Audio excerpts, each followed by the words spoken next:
आणि यानंतर आपण थेट जाणार आहोत राष्ट्रपती पदाची शपथ घेतात द्रौपदी मुर्मू या सभागृहात दाखल झालेल्या आहेत।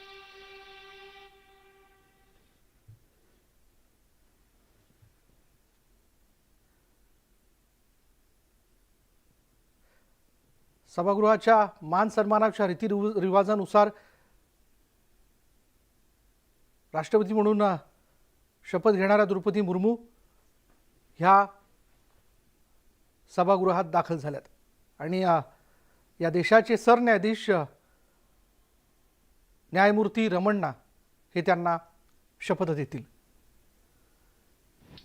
यावेळी मावळते राष्ट्रपती रामनाथ कोविंद, उपराष्ट्रपती व्यंकय्या नायडू हे सगळे उपस्थित आहेत।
राष्ट्रपति महोदय, आदेश हो तो निर्वाचन आयोग से प्राप्त निर्वाचित राष्ट्रपति के निर्वाचन का प्रमाणन पढ़ा जाए।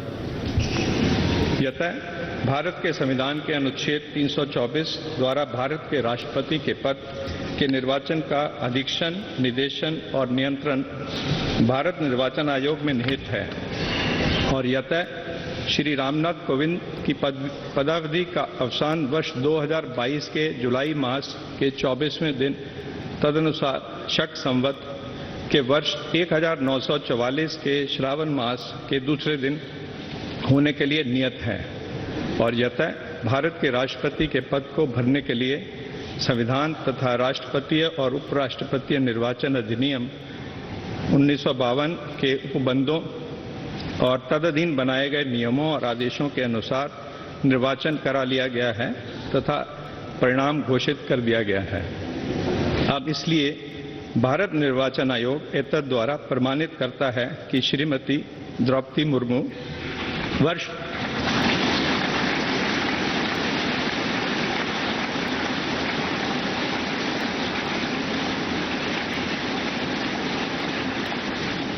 2022 के जुलाई मास के 21वें दिन तदनुसार शक संवत के वर्ष 1944 के आषाढ़ मास के 30वें दिन भारत के राष्ट्रपति पद के लिए सम्यक रूप से निर्वाचित हो गई हैं।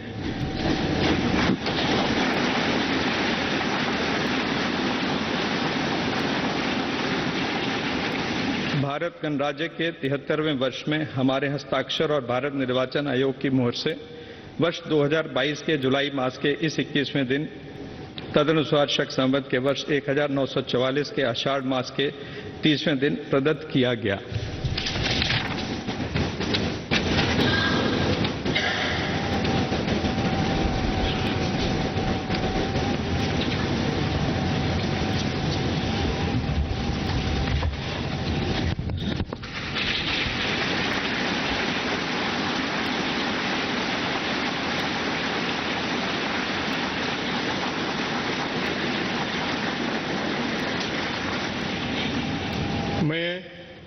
मैं द्रौपदी मुर्मू ईश्वर की शपथ लेता हूँ कि मैं श्रद्धापूर्वक भारत के राष्ट्रपति के पद का कार्यपालन करूंगी तथा अपनी पूरी योग्यता से संविधान और विधि का परिरक्षण, संरक्षण और प्रतिरक्षण करूंगी और मैं भारत की जनता की सेवा और मैं भारत की जनता की सेवा और कल्याण में निरत रहूंगी। और कल्याण में निरत रहूंगी।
राष्ट्रपति महोदया, आपका आदेश हो तो आपके पद ग्रहण की उद्घोषणा की जाए और उसे भारत के राजपत्र में प्रकाशित किया जाए।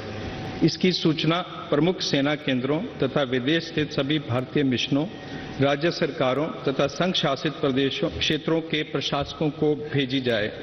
भारत सरकार के सभी मंत्रालयों और विभागों को भी सूचना तथा आवश्यक आदेश जारी करने हेतु भेजा जाए।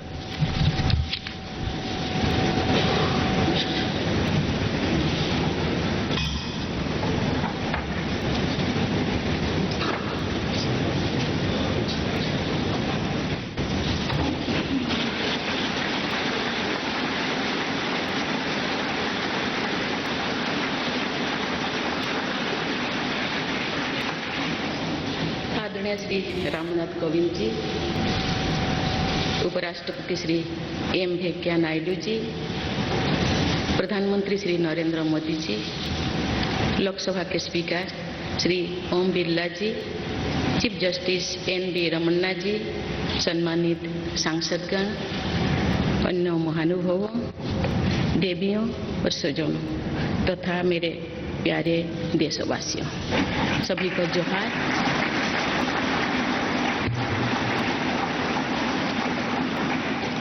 भारत के सर्वोच्च संवैधानिक पद पर निर्वाचित करने के लिए मैं सभी सांसदों और सभी विधानसभा सदस्यों का हार्दिक आभार व्यक्त करती हूँ। आपका मत देश के करोड़ों नागरिकों के विश्वास की अभिव्यक्ति है।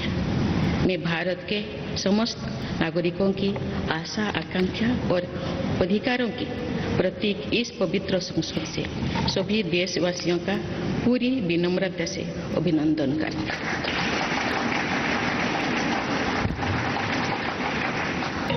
आपकी आत्मीयता, आपका विश्वास और आपका सहयोग मेरे लिए इस नए दायित्व का निभाने में मेरी बहुत बड़ी ताकत रहेगी। मुझे राष्ट्रपति के रूप में देश ने चुना है जब हम अपनी आजादी का अमृत महोत्सव मना रहे हैं।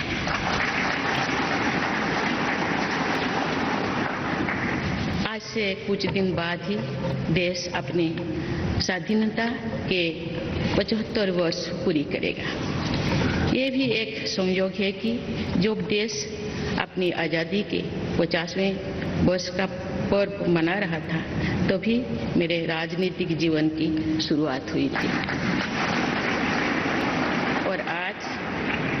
और आज आज़ादी के 75वें वर्ष में मुझे ये नया दायित्व मिला है। इस ऐतिहासिक समय में जब भारत अगले 25 वर्षों के विजन को हासिल करने के लिए पूरी ऊर्जा से जुटा हुआ है, मुझे ये जिम्मेदारी मिलना मेरा बहुत बड़ा सौभाग्य है।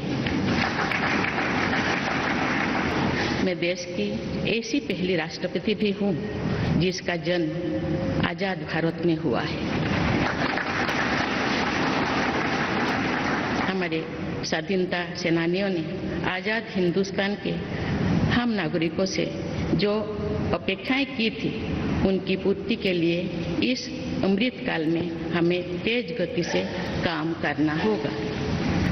इन 25 वर्षों में अमृत काल की सिद्धि का रास्ता 2 पटरियों पर आगे बढ़ेगा, सबका प्रयास और सबका कर्तव्य। भारत के उज्जवल भविष्य की नई विकास यात्रा हमें सबके प्रयास से करनी है, कर्तव्य पथ पर चलते हुए करनी ही है। काल यानी 26 जुलाई को कारगिल विजय दिवस भी है। ये दिन भारत की सेनाओं के शौर्य और संयम दोनों का ही प्रतीक है। मैं आज देश की सेनाओं को तथा देश के समस्त नागरिकों को कारगिल विजय दिवस की अग्रिम शुभकामनाएं देती हूँ। देवियों और स्वजन, मैंने अपनी जीवन यात्रा पूर्वी भारत में ओडिशा के एक छोटे से आदिवासी गांव से शुरू की थी। मैं जिस पृष्ठभूमि से आती हूँ वहाँ मेरे लिए प्रारंभिक शिक्षा प्राप्त करना भी एक सपने जैसा ही था, लेकिन अनेक बाधाओं के बावजूद मेरा संकल्प दृढ़ रहा और मैं कॉलेज जाने वाली अपने गांव की पहली बेटी थी।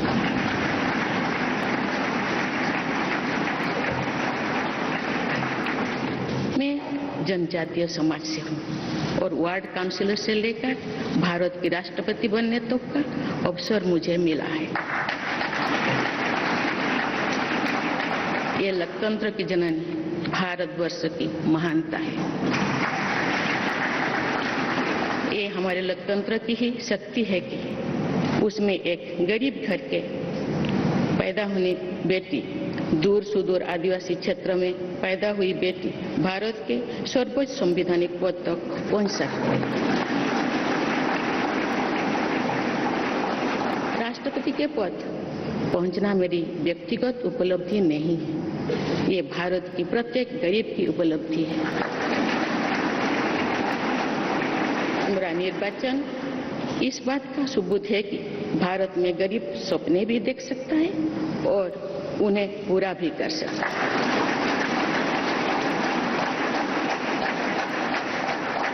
और ये मेरे लिए बहुत संतोष की बात है कि जो सदियों से वंचित रहे, जो जीवन विकास के लाभ से दूर रहे, वे गरीब, दलित, पिछड़े तथा आदिवासी मुझे ये अपना प्रतिबिंब देख सकते हैं।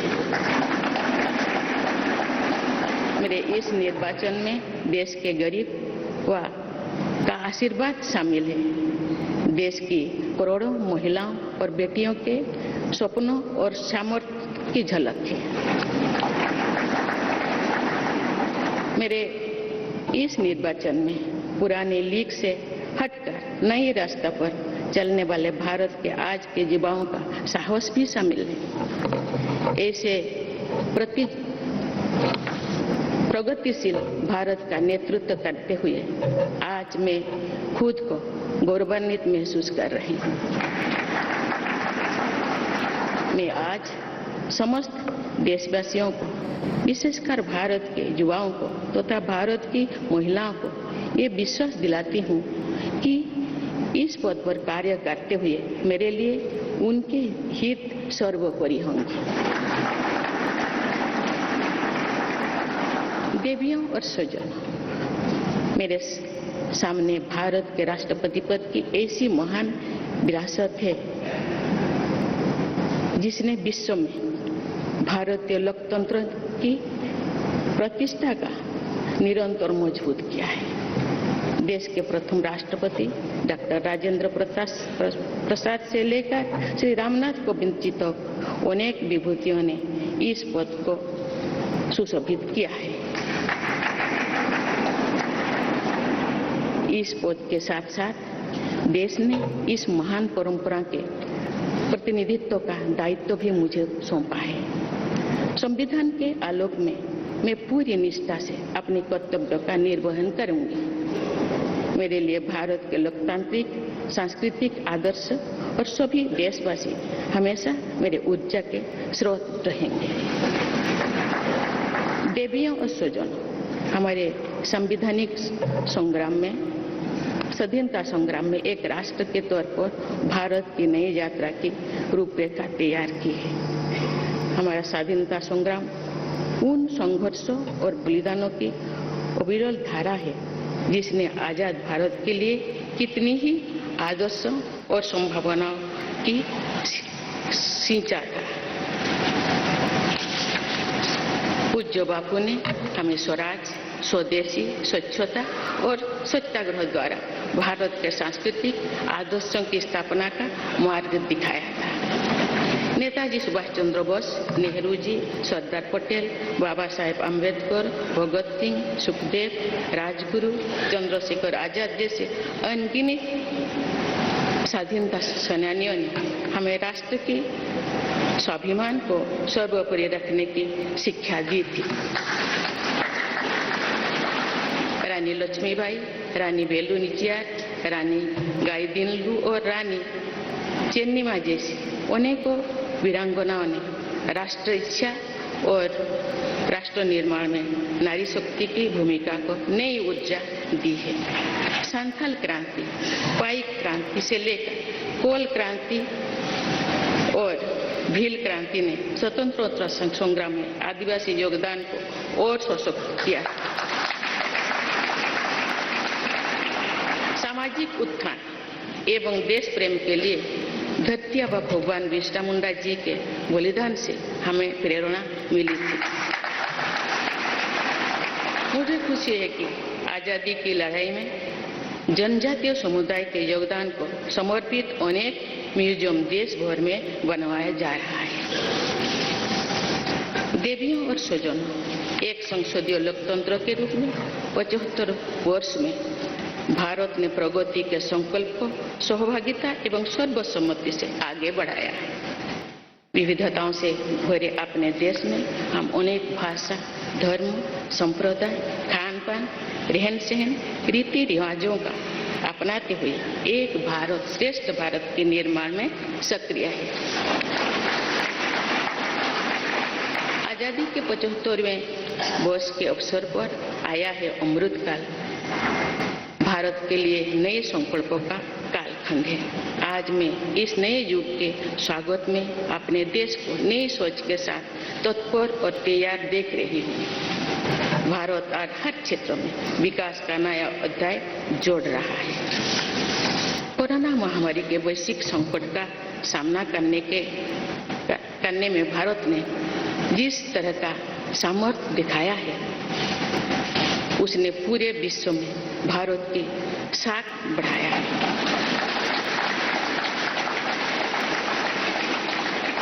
हम हिंदुस्तानियों ने अपने प्रयासों से न सिर्फ इस वैश्विक चुनौती का सामना किया, बल्कि दुनिया के सामने नई मापदंड भी स्थापित की।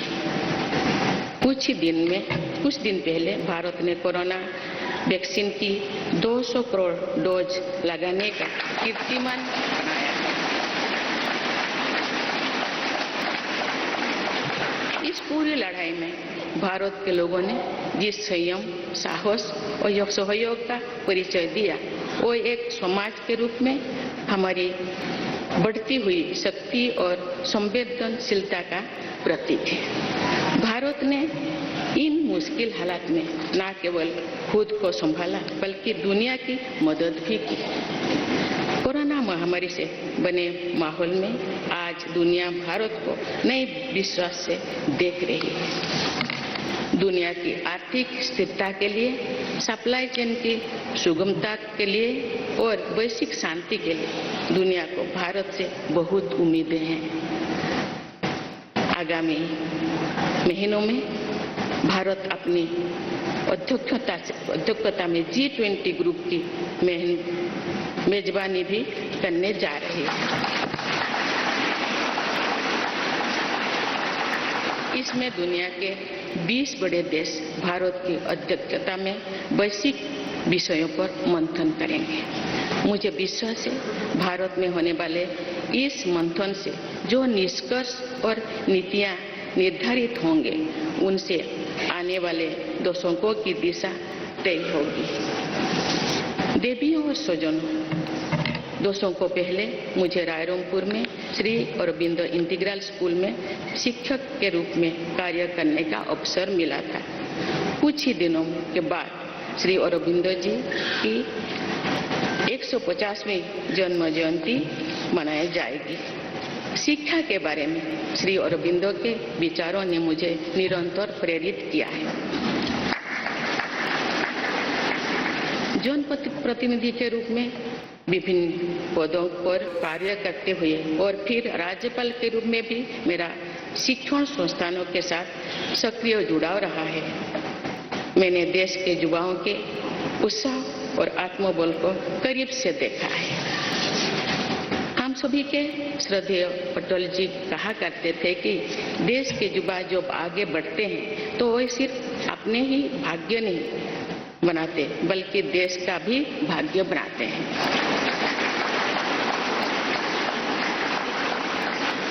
आज हम इसे सोच होते देख रहे हैं। वोकल फॉर लोकल से लेकर डिजिटल इंडिया तक हर क्षेत्र में आगे बढ़ रहा आज का भारत विश्व के साथ कदम से कदम मिलाकर औद्योगिक क्रांति 4.0 के लिए पूरी तरह भारत तैयार है। रिकॉर्ड संख्या में बन रहे स्टार्टअप्स में नए इनोवेशंस में दूर सुदूर क्षेत्रों में डिजिटल टेक्नोलॉजी की स्वीकार्यता में भारत के युवाओं की बड़ी भूमिका है। बीते वर्षों में भारत ने जिस तरह महिला सशक्तिकरण के लिए निर्णय लिए नीतियां बनाई गई है, इससे भी देश में एक नई शक्ति का संचार हुआ है।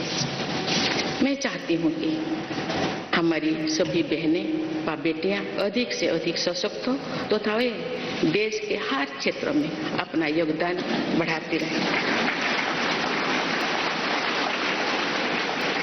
मैं अपने देश के युवाओं से कहना चाहती हूँ कि आप न केवल अपने भविष्य का निर्माण कर रहे हैं बल्कि भविष्य के भारत की नींव भी रख रहे हैं। देश के राष्ट्रपति के तौर पर मेरा हमेशा आपको पूरा सहयोग रहेगा। देवियों और स्वजनों, विकास और प्रगतिशीलता का अर्थ निरंतर आगे बढ़ना होता है, लेकिन साथ ही अपने अतीत का ज्ञान भी उतना ही आवश्यक है। आज जब विश्व सस्टेनेबल प्लैनेट की बात कर रहे हैं तो उसमें भारत की प्राचीन परंपराओं, हमारे अतीत की सस्टेनेबल लाइफस्टाइल की भूमिका और बढ़ जाती है। मेरा जन्म तो उस जनजातीय परंपरा से हुआ है जिसने हजारों वर्ष से प्रकृति के साथ तालमेल बनाकर जीवन को आगे बढ़ाया है। मैंने जंगल और जलाशयों के महत्व को अपने जीवन में महसूस किया है। हम प्रकृति से जरूरी संसाधन लेते हैं और उतनी ही श्रद्धा से प्रकृति से सेवा भी करते हैं। यहाँ संवेदनशीलता का आज वैश्विक अनिवार्यता बन गया है। मुझे इस बात की प्रसन्नता है कि भारत पर्यावरण संरक्षण के क्षेत्र में विश्व का मार्गदर्शक बन रहा है। देवियों और स्वजन, मैंने अपने अब तक के जीवन में जौन सेवा में ही जीवन की सार्थकता को अनुभव किया है। श्री जगन्नाथ क्षेत्र के एक प्रख्यात कवि भीम भोई जी की कविता की एक पंक्ति है, मो जीवन पचे नरके पड़ी थाउ जगत उद्धार।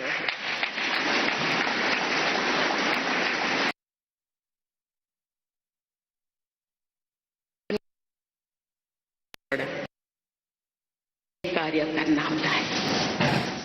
जगत कल्याण की इसी भावना के साथ मैं आप सबके विश्वास पर खरा उतरने के लिए पूरी निष्ठा व लगन से काम करने के लिए सदैव तत्पर रहूंगी। आइए हम सभी एकजुट होकर समर्पित भाव से कर्तव्य पथ पर आगे बढ़े तथा वैभवशाली व आत्मनिर्भर भारत का निर्माण करें। धन्यवाद।